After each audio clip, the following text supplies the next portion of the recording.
Welcome to the Enriched Minds podcast, folks. I got a special guest in the house today, soon to be celebrity chef. No, I'll just stick with the entrepreneur. Just the entrepreneur side. You could be a celebrity entrepreneur, chef / influencer, right? I could be all of that. I just prefer to stick with the money side of it. Ain't nothing wrong with that. The business side. So, how you doing, Anaise? I'm amazing. How are you? I'm great. I'm always great. So, what type of name is Anaise? It's Is that Hispanic? It's not. It's definitely not. Even though people will tell you that it is, it's definitely French. Got it. So you got a little French in you. I got a lot of French in me. A little Creole. So that means you might be crazy. You ever cut a boyfriend? You ever? No. Never knock a window out? No. Okay, cool. Well, you're not Creole then. You're something else. No, I'm Cajun. Raging Cajun. The South. Raging Cajun. Raging Cajun. So, okay, off camera, we trying to figure out what to talk about. And you mentioned something about the City Girls. And Hazel E. Okay, so who's Hazel E exactly? From Love and Hip Hop Hollywood.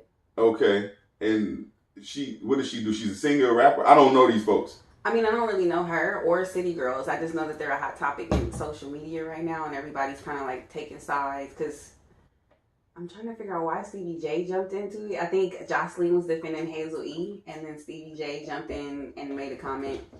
I thought Stevie J was on Hip Hop Atlanta. He was. Okay. But they're all like one tribe. Oh, like a family. Okay. A family. No, but I just heard I heard Love and Hip Hop Miami got canceled or is on the chopping block. I forgot it even existed. Oh, that's fucked up. Not like that. I mean, I forgot it even came on. It's not really something that's... No, I know. So. I read the news every day, and so that was one of the topics this morning. But so Hazel E and so Jocelyn's still around. She around. She got to be as low key as she can, I guess, because she got that situation with Stevie J that's always pending because they be like taking turns at each other. Oh, I don't know nothing, but I mean career wise, like she's dropping albums. Last I heard, Jocelyn was trying to rap. Somebody was supposed to help her with her career, and somebody put a baby in her. Right? Did she have a baby? Jocelyn, she had a baby by Stevie J. No, I thought she just had another one. Oh no. Oh, okay, okay. Unless I got two different Jocelyn. No, I just got it twisted. That's all. I don't follow it that close. So what's the deal with Hazel E, Stevie J? I don't understand it. I think Hazel E was claiming that she had originally written some songs that the City Girls jocked or some verses or something. Got it. Yeah, I don't understand any of it. I think it all rounded out in the end to saying she just thought it could have been a profitable beef between the two artists. Okay. So she was saying, why couldn't we just use it like Jay-Z and all those artists used it in the past? And that's what Hazel E said? That's how she worded it, kind of, sort of. I don't know if that's what her message was. But, get paid to beef. Right. I mean, I can't knock it. I can't, but why? I still don't understand why we're fueling our society with the negative. That's what I was just about to say. Like, what happened to, I'm going to tell you, it was a big song. Everybody came together, and I'm old, so only the old people probably going to remember this, but it was a song called We Are the World. Mm-hmm. And it had KRS-One, it had everybody on this damn song, and there was no beef involved, and they all got paid. And that song still bumps today.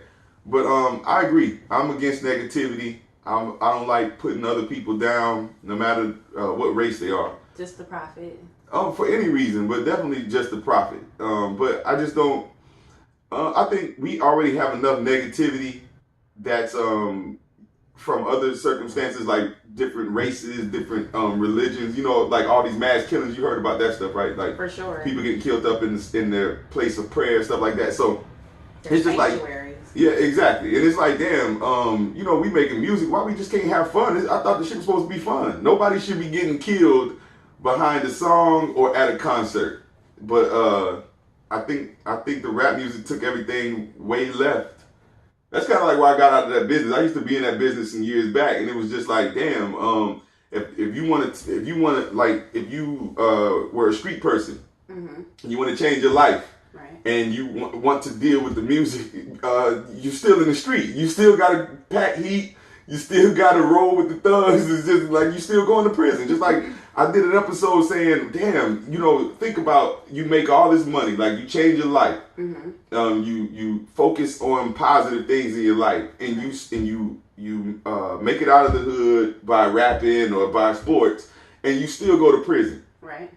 Does that make any sense? No. It's like, how do you still end up with the same results as a person that lives an illegal lifestyle? Just like that post they're posting on the Shade Room and all that now, where it's like, if you a hood nigga and you can say your son's a hood nigga, you feel it as a man. Oh yeah, You've done nothing for that next generation but completely set them back like you were. I agree 100%. You didn't teach them to not make the same mistakes as you made. You know, you're a mom. Imagine your daughter becoming a rap star and doing all the ratchet shit on TV. What would you tell her? I would have never even allowed her to be exposed to it to that degree anyways. I mean, some things you can't help because, you know, you send your kid to be babysat, or perhaps even now when you're in public places and you sit down, they have that music playing sometimes. Like, you have Nicki Minaj spinning and you're like, they're playing this here, you know? So... How old is your daughter? She's 12, going on 13. Oh, so she's at the age where she's about to have some boys' posters up on the wall.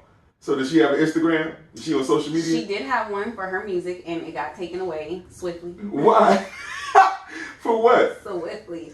It was off of grades mainly. It had nothing to do with social engaging. It was, for me, it was all grades because it didn't exist when I was little. I had IM, Instant Messenger, and AOL when I was... Oh, yeah. But, you know, for me, that was an extra perk. Like, if I got in trouble, there was no coming up the stairs to the entertainment room in the house to even touch the computer in the first place. Okay. So that's just kind of how I know how to reproduce my kids. The discipline, yeah. Exactly. Yeah, so yeah. it's not, I'm not going off of anything outside of what I was raised on. It's easiest for me to stick with.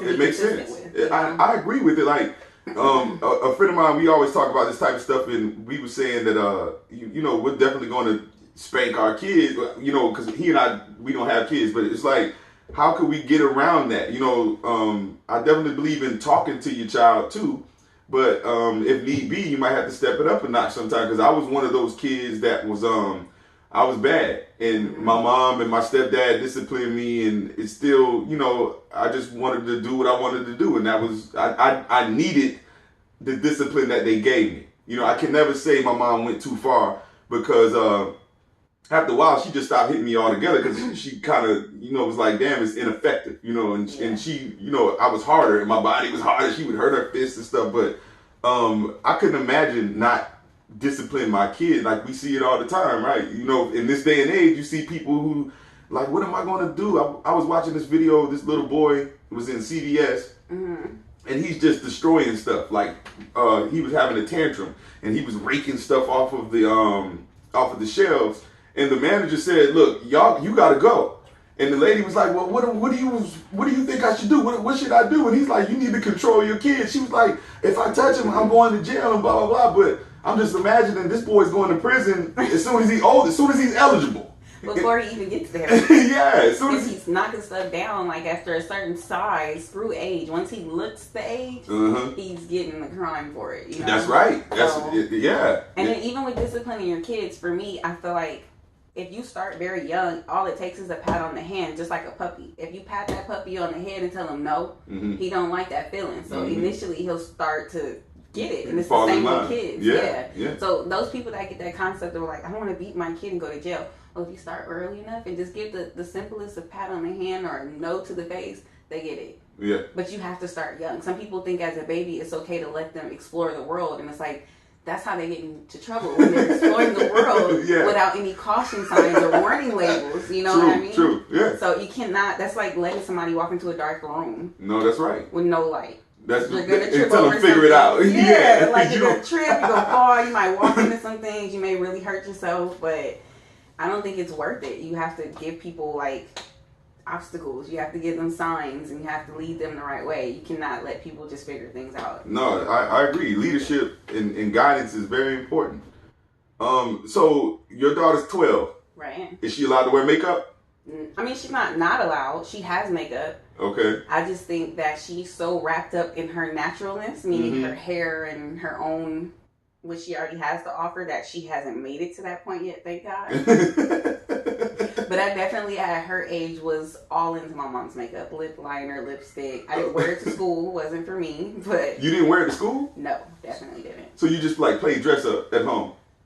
I wouldn't say dress up, but I definitely did makeup and hair. I was into makeup and hair. Got it. But you weren't into wearing it to school and being like a Kardashian or something like that? Never. I was a tomboy. For sure, tomboy. Like, for me, the idea of wanting to go run and play with my brothers and then wiping my face and having stuff on me was just like, oh, this is annoying. And now I look crazy and I have to go wash my face. Like, no.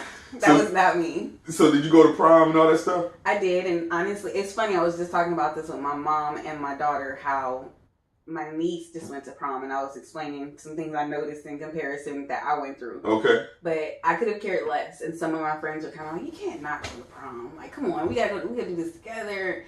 And in my head, I just kind of knew how my dad was and my family, so it was like it's just not something I'm thrilled about. What was your dad like? What do you mean? My dad is very militant, very strict. He's from the South, very old school. He's probably like 2-3 generations over the average person's parents' age at my group, in my age group. So, I mean, so they kind of like got together and came to me like, hey, we got somebody that wants to go to prom with you. Like, that's your how friends? I got a prom date. Yeah. Okay. And they were kind of already told me, you go. And I was like, okay. And I mean, it was somebody I was cool with, and we ended up actually dating and being together for a while. Okay. So it worked out. It worked out, but not really, because I spent my whole prom on the phone with my dad crying. For what? Because he was on the way as I'm walking out of his house to get in the car to go to the champagne party. He's like, so by the way, you can't go to after prom. You need to make it back here in 2 hours. So he gave you 2 hours to go to prom? Mm-hmm. And so you were at the prom.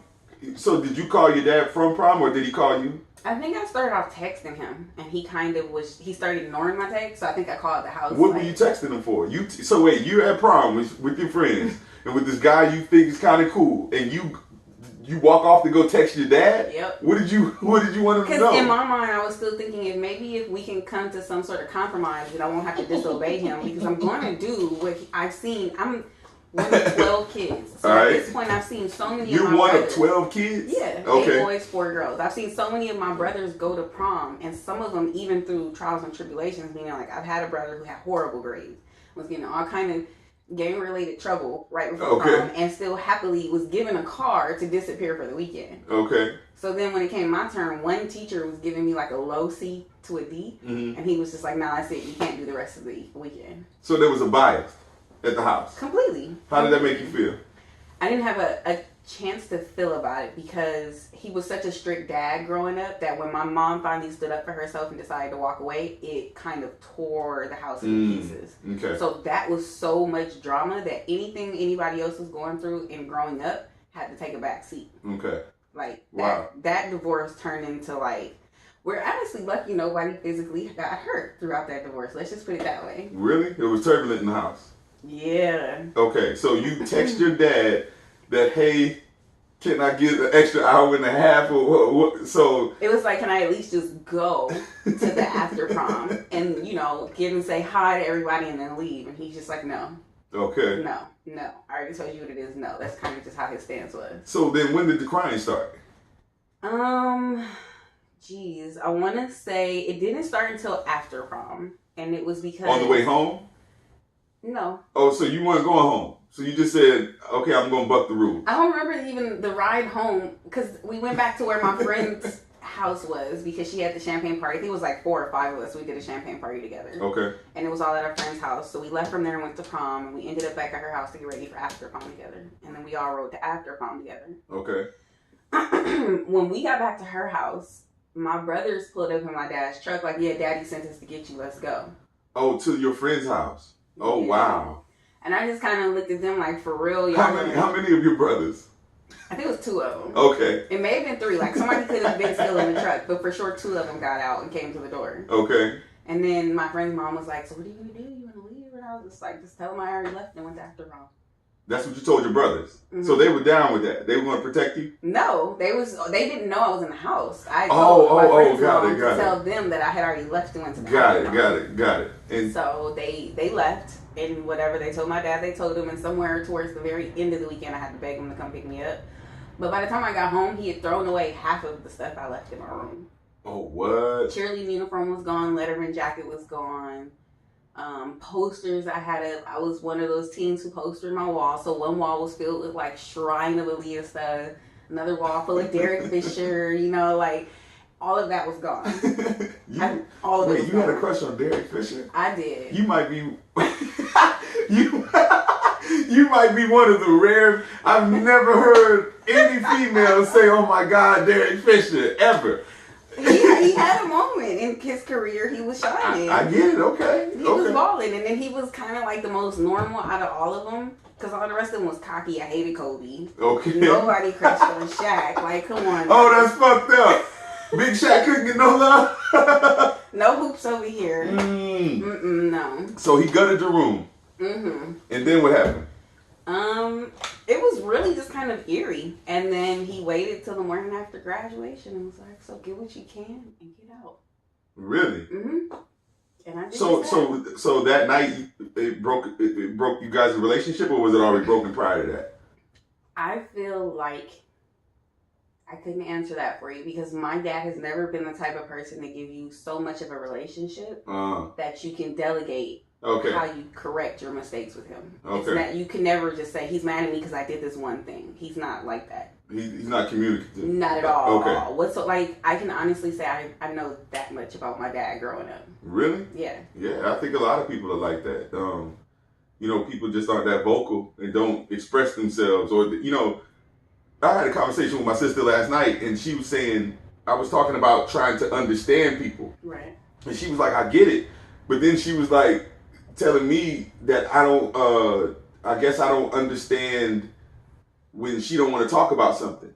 And she was like, "Well, if I'm not saying nothing and I'm not doing this," and I said, "Well, I didn't want to say that's exactly what I'm trying to talk about, is trying to understand somebody." But I'm just like, this was the very point that I'm trying to make, is if we don't talk, how can I understand you? And I think that's like a big problem with relationships, like you and your father, is like, due to his lack of communication, you don't know what the fuck is going on. And so how can y'all get the best out of each other's participation in each other's life? Yeah, exactly. That's the whole point of existing. I think people in this world that we live in now, in our society where our world has gotten to this technology versus human, we've lost grasp on the fact that in the beginning it was just us.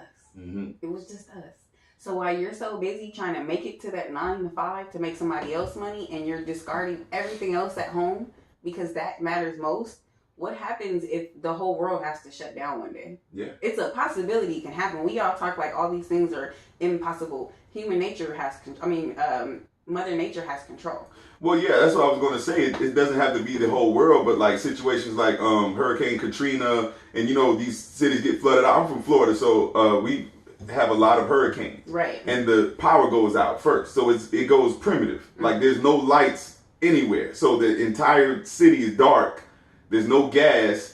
There's no air conditioning, so you go back in time. During those short time periods for us. Well, we lived in Puerto Rico one time, and our power was out for 3 months, and it was bad. Like, there's no AC, there's no nothing. The power was out for 3 months, and so you have to revert to the basics. And you're right. I agree with you 100%. I think people lost touch on, like, you're a chef. You're in the food industry, and this is something I laugh about, and I say, this is a spoiled country's problem, where people talk about, "I don't eat this and I don't eat that and this," and I'm just like, listen, you're only, you live in a country of an amazing amount of abundance, but people will cherish the shit that you say you don't eat.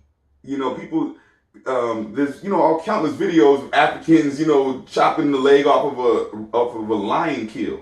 Like, they sneak up on the lions. The lions are eating a hippo or rhinoceros or something, and they chopped a piece of the meat off and made it back to their camp. It's like, we're so spoiled.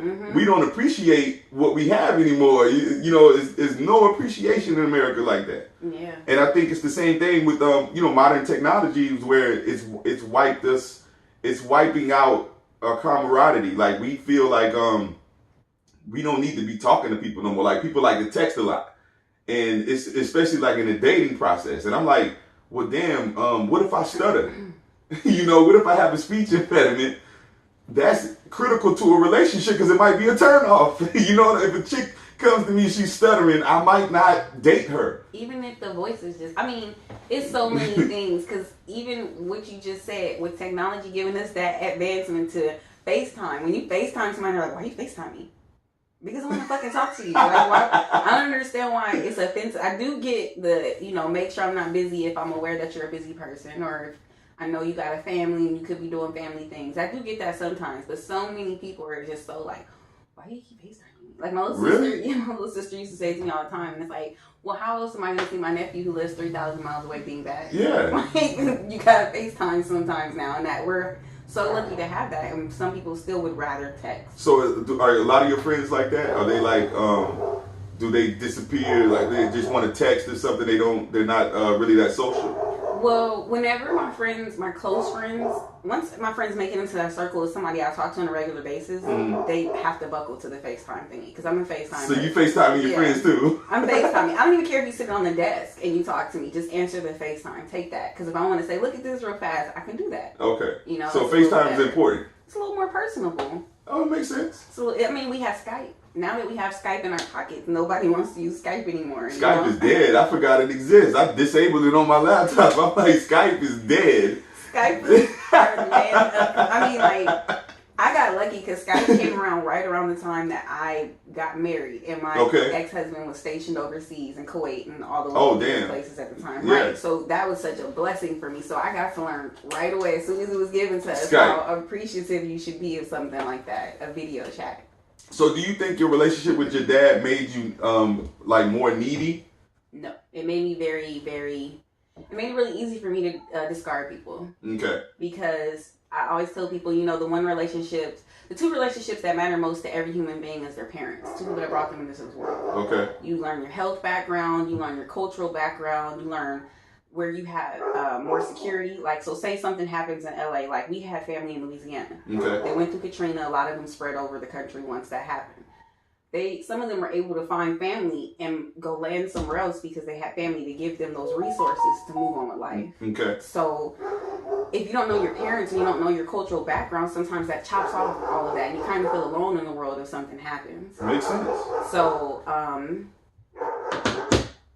to not have a relationship with them, it's easy for me to go with anybody else and be like, whatever, I'm cool on them and keep it moving, because I'm going to focus more energy on those two doors opening up than trying to backtrack with everybody I may have an issue with. Okay. It's just not, like, if you make it easy for me, then I might engage, but outside of that, I don't think I'm going to go digging up dirt with old people and just trying to reconnect over and over and over. It just doesn't work for me. Has it made you like need to be more communicative with somebody you're dating, or like your ex-husband? Like, do you require this from a man? Like, you got to talk to me. I got to know what's going on. Very much so. Especially my ex-husband. He was overseas and out of the country a lot. So for me to go even a day or two without hearing or getting an email from him, it was kind of like, and we had a kid at the time. Mm-hmm. So it was just kind of like, because he lacked respecting a communication line, we were going nowhere fast. Got it. Completely nowhere fast. Especially because when the doors opened up, it showed me he wasn't communicating because he was hiding a bunch of stuff. Okay. So it went from my dad being who he was to that. Mm-hmm. And this is me I got married at 18. Oh, wow. Yeah, so these are my beginning years of even getting to experience the world on my own. Okay. That's the first few things I'm going to have to deal with. It's kind of just like, all right, prepare yourself for the shit that's coming your way. Mm-hmm. So that was your introduction. So did it make you kind of think like most or all men are like this? No, it made me think he was that way. I would say he may have downgraded the vision of a military man in my eye, but not the average man, no. What's wrong with the military man? They all kind of are the same. I don't really care how nice they are, how cordial they are, how chivalrous they are in the beginning. At some point, you find out that there's skeletons in their closet. Whether the skeletons lie within the years you existed in their life or prior.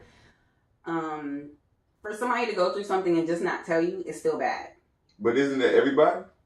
It is, but that's kind of the point of engaging with at least one significant other. That's the whole point of a best friend or a significant other or a close friend or a parent. But I mean like more outside the military guy. Like whether it's military or not. No, their skeletons are different.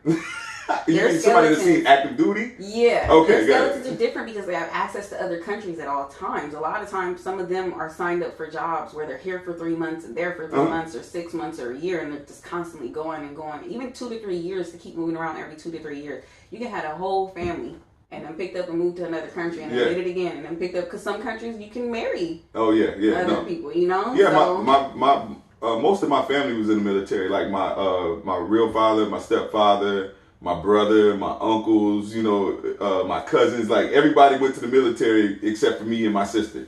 And my sister, the only reason she didn't go was because she couldn't pass the vision test. Her vision was really bad back then. She's gotten corrective surgery since then, but you know, that's what turned me off about the military was I had to move so much. Like I went to 15 different schools. So it was like I was always the new kid, and you know, you fall in love with a little girl or whatever, and you get snatched up. It was just constant. So I wanted more of a stable life, and the military didn't offer that. And I wasn't down for being sent somewhere I didn't want to go either. You know, I wanted to be more in control of my life. So it was a turn off for me. But I understand, like, and I've seen it a lot of like young couples, and you know, the guy's typically the one in the military, sometimes the woman. And the woman. The women are worse when it's the woman. What do you mean they're worse? They're worse. In what way? Just from what I experienced, I feel like a lot more things were spread further through the women, if you get what I mean. Okay. They had the higher, and this was facts, meaning like when I was married to that person, we lived on base, multiple bases. So these are like facts. The women always just had the higher percentage of spreading STDs or breaking apart families, meaning like, for instance, me and my husband didn't really have a leg to stand on because there was a lot of military women sleeping with him. Got it. But how long did it take you to figure that out? Well, the first one I found out I was 8 months pregnant, and she kind of spit it to me like, I knew him 2 years before he knew you, type of thing. That was her thing. Okay. So the whole time, and I got pregnant almost 3 years into our marriage. Okay. So that's 5 years they were messing around with each other, and 3 years into somebody's fresh marriage. Right. You see what I'm saying? Yeah, like, that's some weird. Women, as much as women like to go and say, oh, that's messed up, men put us down and they don't respect us, it's like, you know, in a lot of the things I've experienced in life, women don't give themselves that respect. Yeah, it's definitely how you approach a man too. Like, we'll get into that, but so you think there's a promiscuous difference than off the base? Mm-hmm. I don't really see it. Mm-hmm. I saw it both ways. Like, so I graduated high school in Pensacola. Okay. The very next week I moved in with my brother who lived in Key West. Okay, that's one end of Florida to the literal other. Okay. And Key West is a big Navy town, and my brother lived on a base. Okay. And so I moved to this base, and I was 16, and they were promiscuous. You know, the men's wives, but it was everybody. It was the female serviceman, the male serviceman's wife. You know, like as soon as that boat took off, it was going down.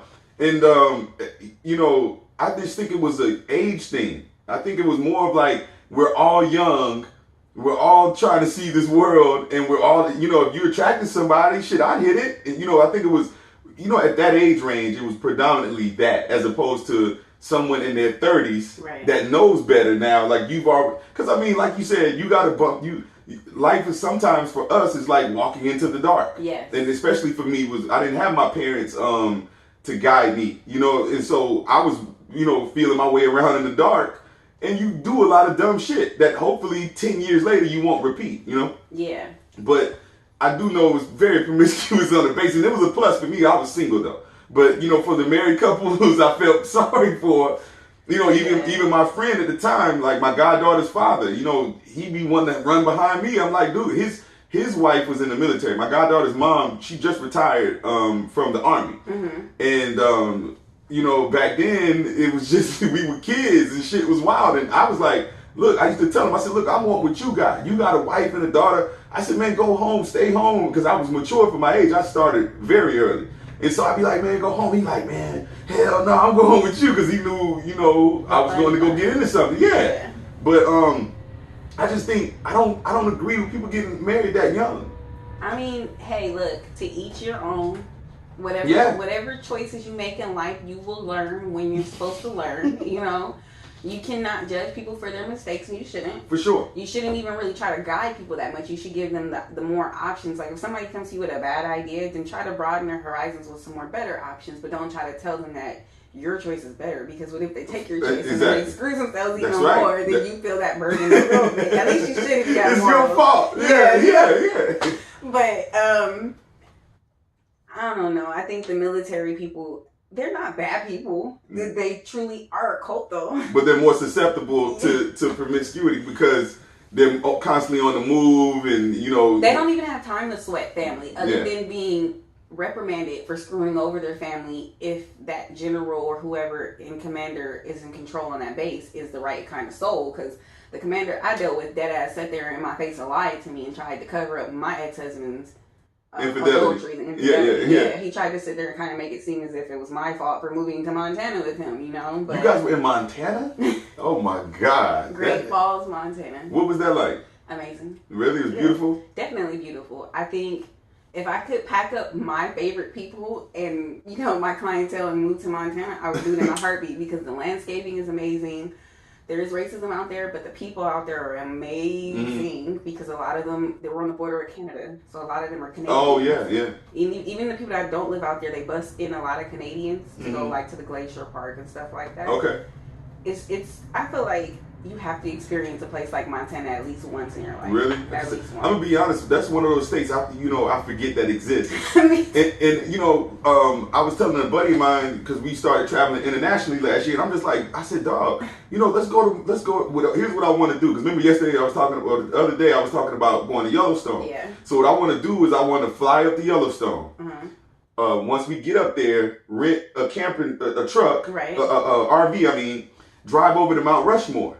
Because I just want to experience that. I want to see it. We see that. We come back, and then we just kick it at Yellowstone until we're done and just fly back. And I miss having people around in my life that want to do stuff like that. Don't get me wrong. I understand wanting to chill on a yacht or even like experience the glamorous life too. But we've come so far from just wanting to naturally experience our land now. That's right. That it's so much of it that's getting forgotten. It's even great land. Yeah. Because, like I said, I would totally move to Montana in a heartbeat. Yeah. And then a lot of people with big bags in our industry, in our world right now, have land in Montana. That's where they're going to get away from y'all. Like, look at the Kardashians. They go up to Montana, to the mountains, to go to whatever cabins they go to. To be serene, yeah. No, I get it. I understand it totally. But it's just, me, I would like to have a place there. Like, I'm thinking more of Arizona. Like a friend of mine last year, she took me to her little small town in Arizona, and the fucking population is like, I think it was 500.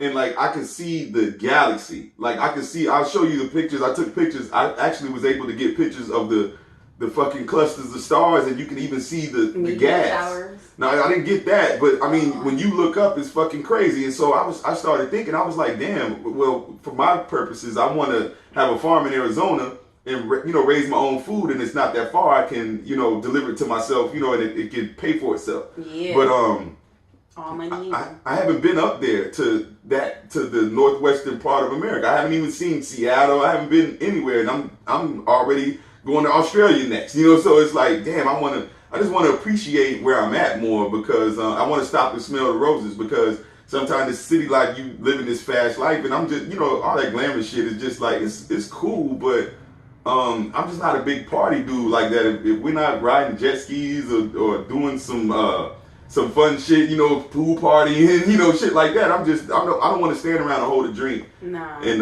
that's just not me. The club, you know, for me, when I grew up into my adult years and got to experience turning 21, I was going out at 17, 18 already, because I was married. Yeah. So me and all of his military friends were going to the club together in Vegas. After doing that for so many years and then moving back to LA and finally being like, okay, I'm going to Hollywood, it was just like, this is why y'all got me out past midnight? Like, are you kidding me? Yeah. They want to be on the scene. It's beyond dangerous. Yeah. I can't tell you how many times Supper Club got shot up right as we got into our car. Oh, the Supper Club got shot up? Yeah, in the front a few times. That's why I believe that's why those people who were doing their events there lost their contract, because the people who were renting the space to them were like, no more. Oh, got it. And I believe that's what happened. Don't quote me on it. But for me, just too much bullshit. It's too much much of what it shouldn't be. Also, yeah. I could wear Jordans with a day dress and get in. Where in Vegas, if I didn't have on 9-inch heels and almost a ball gown, they weren't even thinking about robbing me, even though I was residential, and that's how it worked. Okay. So the club scene out here is whack. I don't do that. So for me, it's all about experiencing the world now. No, it makes sense. That's I agree with that 100%, and especially like just like America. Like I drove from here to New York, from Los Angeles to New York, and it was so beautiful. Like Utah is so beautiful, and it was so desolate. I just stopped in the middle of the freeway and jumped out and took a piss and was dancing in the street. Like it's crazy, but I just imagine how many people that don't even know America's this beautiful. They don't even understand this country. You know what I'm saying? Shocked when they hear you say you drove from one state to another, let alone across the country. They're like, oh, you can do that? And it's like, you could have done that 20 years ago. It may have been longer because not all the roads exist now. But like I drove up to Montana. I definitely didn't stop anywhere because it was winter season. So I was driving through blizzards and stuff. Oh, yeah, no, fuck that. Yeah. You don't get a chance to see the beauty like that. It was still gorgeous. Even with the white snow out. Like I'm talking about, there was a point where everything was white. I didn't know if I was on the road, on the grass, going off the cliff. It was all white. You weren't scared? I was beyond terrified. But at the end of the day, if I died in that moment, I experienced bliss. Okay. Because as terrifying as that was, it was still bliss. It was pure white. Yeah. You know what I mean? You could see and it's not touched. Snow. Everything's got the powder coat on it. It's beautiful. Yeah, no, I agree with that. It's I'm one of those type of people too where I just stop and smell the roses just to appreciate where I'm at, because I grew up turbulent, and my mom left me like when I was 15. She just stopped coming home. I guess she was just trying to get me to leave. And then she just came back and put me out, but I deserved it. So I'm not going to sit up here and say I'm a victim. I don't ever want to paint myself as no victim, because I was doing grown man shit at 11 years old. So I put my mom through a lot of shit. But I was gone, I started a whole lot of shit early, but but I learned, through all those experiences, it slowed me down in my older years. By the time I was 26 or something, I was already, I was a business owner at 19, but I had a construction company when I was like 26. Right. But, I was just tired. I wasn't chasing girls anymore. I had to do all that shit. So it just, I learned a lot. But now I'm in a phase where it's like, in order to be happy, like I found my zen. It's like, I keep my life simple. Right. And I don't care about a lot of shit that other people care about.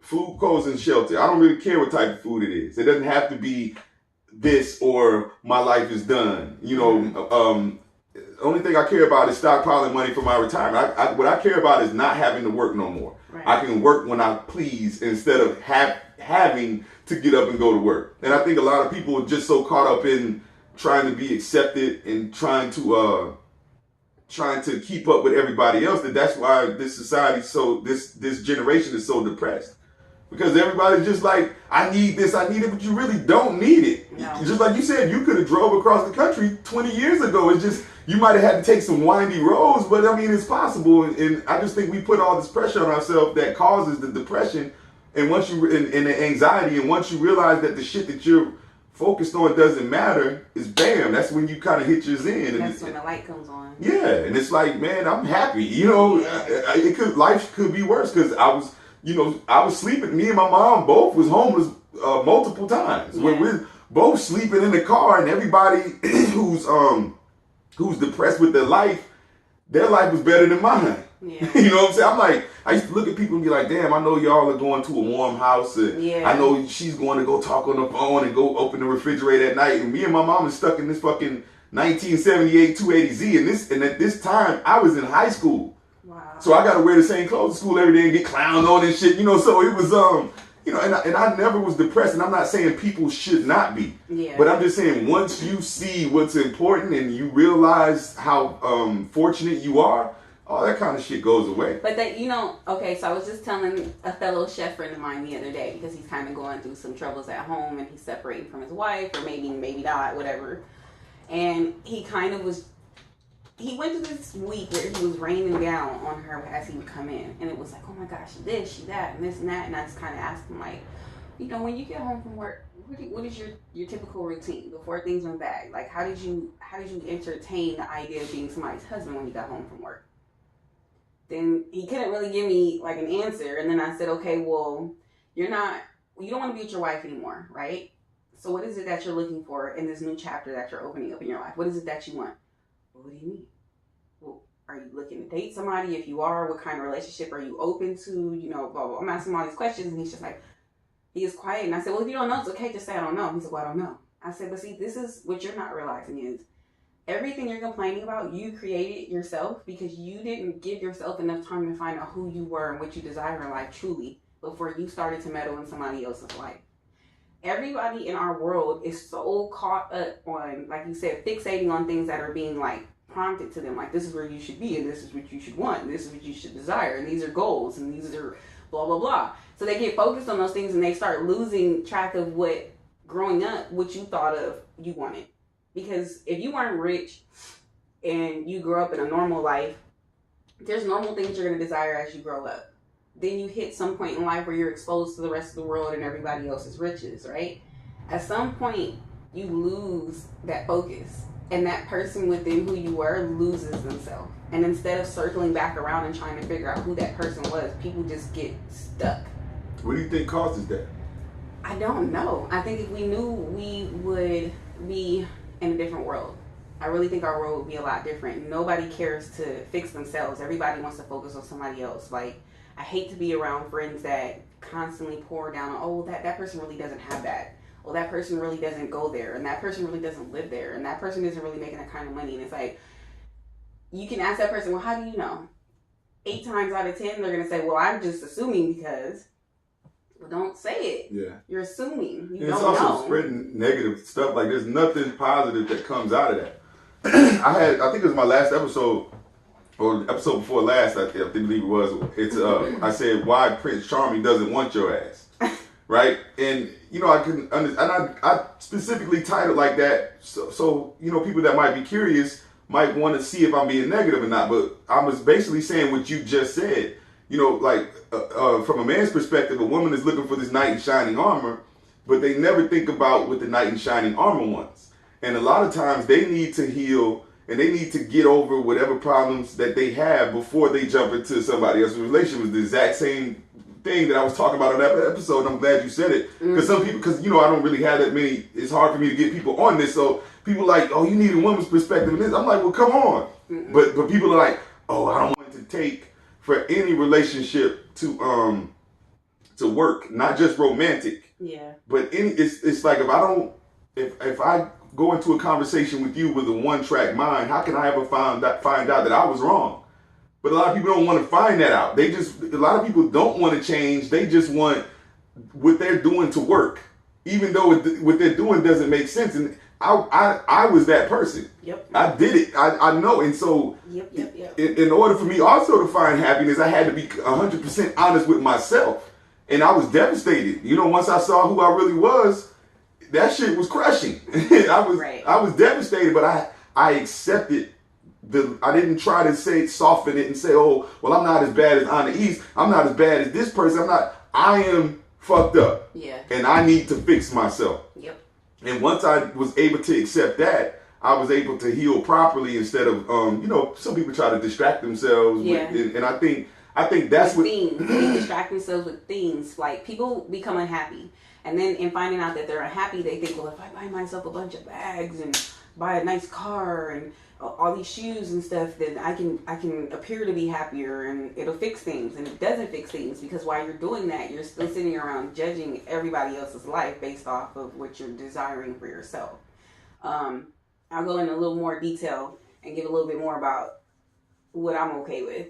For instance, growing in Vegas, I became very accepting of both ends of the come up life, meaning escorts, prostitutes. The quick licks. Yeah, yeah.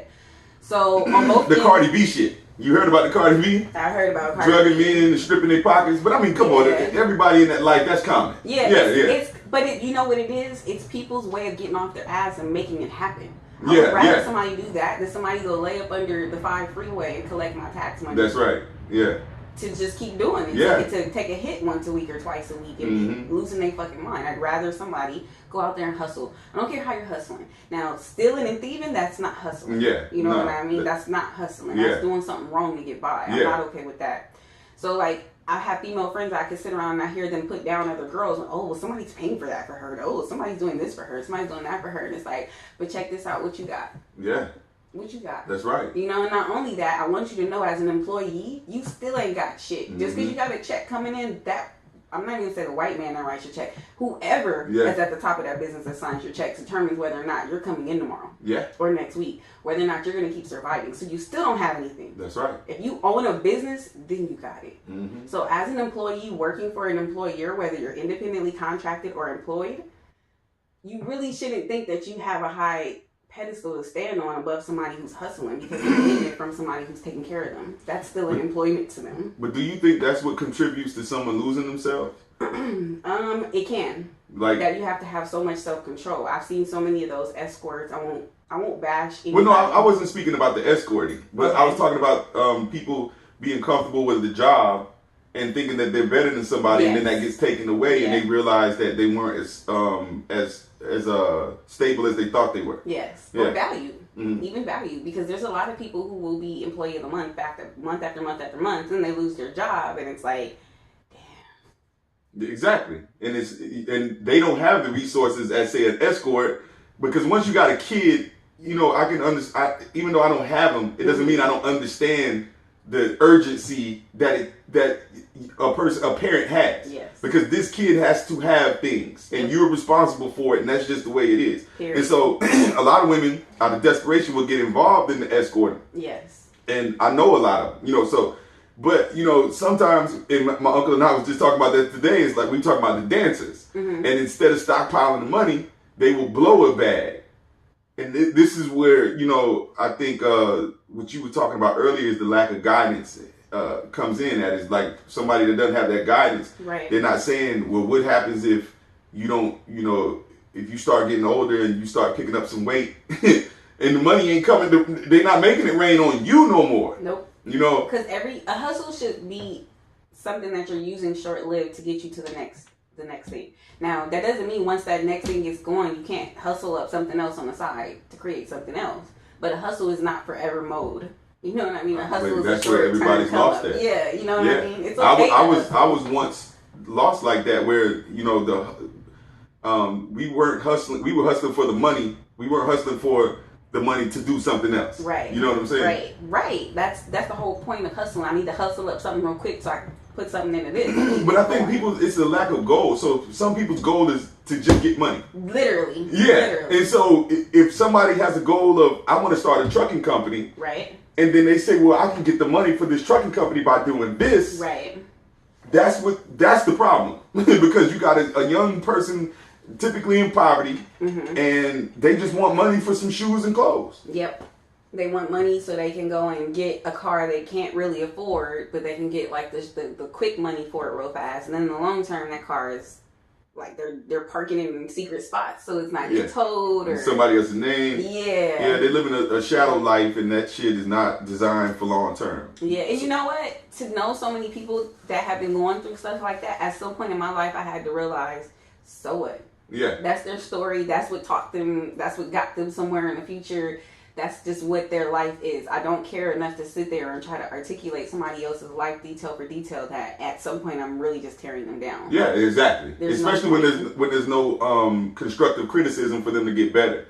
I agree with that. Yeah, I don't live in no mansion behind no gate with no butler or nothing like that. So I'm not going to sit here and try to make it seem as if just because I'm putting fuel into my day, I'm better than everybody else. Yeah, I mean, but even I know some very rich people, and they don't even act like that. You know what I'm saying? They're still down to earth, and they're cool. But so when you're escorting, what kind of impact does that have on your psyche when it comes to men? What does that mean? Like, how do those women like? How do you view a man? How does an escort view a man? Yeah. Escorts that I knew were very, very private. They don't give you enough because they didn't want somebody to take their come up. But to get to know them personally, they were great people. I think I only got to know one or two of the escorts that I knew Johns, as you put it. Tricks, yeah. Yeah, and yeah. And I'll be honest with you, these men were married. Okay. They came from oil money. Okay. And it was kind of like, so they were loaded. Yeah, they gave them monthly allowances just so that when I came in town, I had somebody to take the dinner with me, or I had somebody. They treated them like people. Okay. It wasn't like, I'm just trying to get this off because I haven't gotten any and I'm in town. It wasn't like they had a real relationship. Exactly. You know? The only thing I wasn't okay with was you have a family and a wife, you know, and some kids, and that's just kind of where it was just like. So why do you think they did that? Why do you think the men did that? Why, even though a man has a wife and he has kids, why do you think he's in need of an escort? Because, again, he's not being honest with himself about what it is he's desiring in life. I know a lot of those men back then were, because this is a little over 10 years now for me, so back then a lot of those men were, they didn't have the things that we have now to let them know it's okay to say this isn't working and I need to restart. But it's a lot of times, especially when you come from oil money, it's costly. Yeah, that's what I was gonna say too. So they weren't seeing. I don't know. When you have a wife and kids, yeah, you can't just walk away and say this didn't work. Sorry, because you got to give half of your empire. That's right. So, yeah, and continue to keep paying. Yeah. So I mean, and that's everybody. Like even when I remember as a kid, I'd see the man come home and he just like Al Bundy, like Married with Children. He's miserable, but he can't leave Peggy. But you can leave. And you know, unfortunately, it's gonna crush. But it is what it is, because if that's what makes you happy, then it should be worth your happiness. That's true. No, it's just not fair for people, men and women, because they both do it. It's not fair for people to think that it's okay to stick around and make somebody else hurt because they're not happy and they want to be sneaky and cut corners. But what if they think they're not hurting you because you don't know what you don't know won't hurt? The only thing they're thinking about is their money. I've known so many men and women that got into that situation and they're just like, all their thought was money. Yeah. Oh, I'm going to split this, and I'm going to split this, we're going to have to fight over this, and I just don't have to do it. And it's just like, it is what it is, dog. Like, you're thinking it's just a quick. Because you're going to heal a lot faster. No, I agree. I agree with that. I understand. But, you know, some people are saying, well, I'm going to wait till the kids get out of school and this shit, you know, because they don't want to get hit with the child support. Yeah. They don't mind the alimony, but the alimony and the child support. But guess what? Once they hit 18, that child support turns into college financing, which is a whole lot more money. So you're going to keep paying them whether the kid's 18 or not. Yeah, no, they get that. But here's the thing. If a man and his wife want a divorce and they have 3 kids. He loves his kids. He wants to be a part of their life. Right. He's no longer going to be a part of their life. Why not? If they divorce, the wife is going to go somewhere and typically gets bitter. And then, you can't see the kids. And then the shit just becomes a big mess when he can just stay in the house, see his kids every night. You know, I can't speak on behalf of the crazy women that are like, well, you can't see your kids. But I can speak from a point of view where, for me, I hated my ex-husband once it came to that point. And he wanted to live across the country and take my kid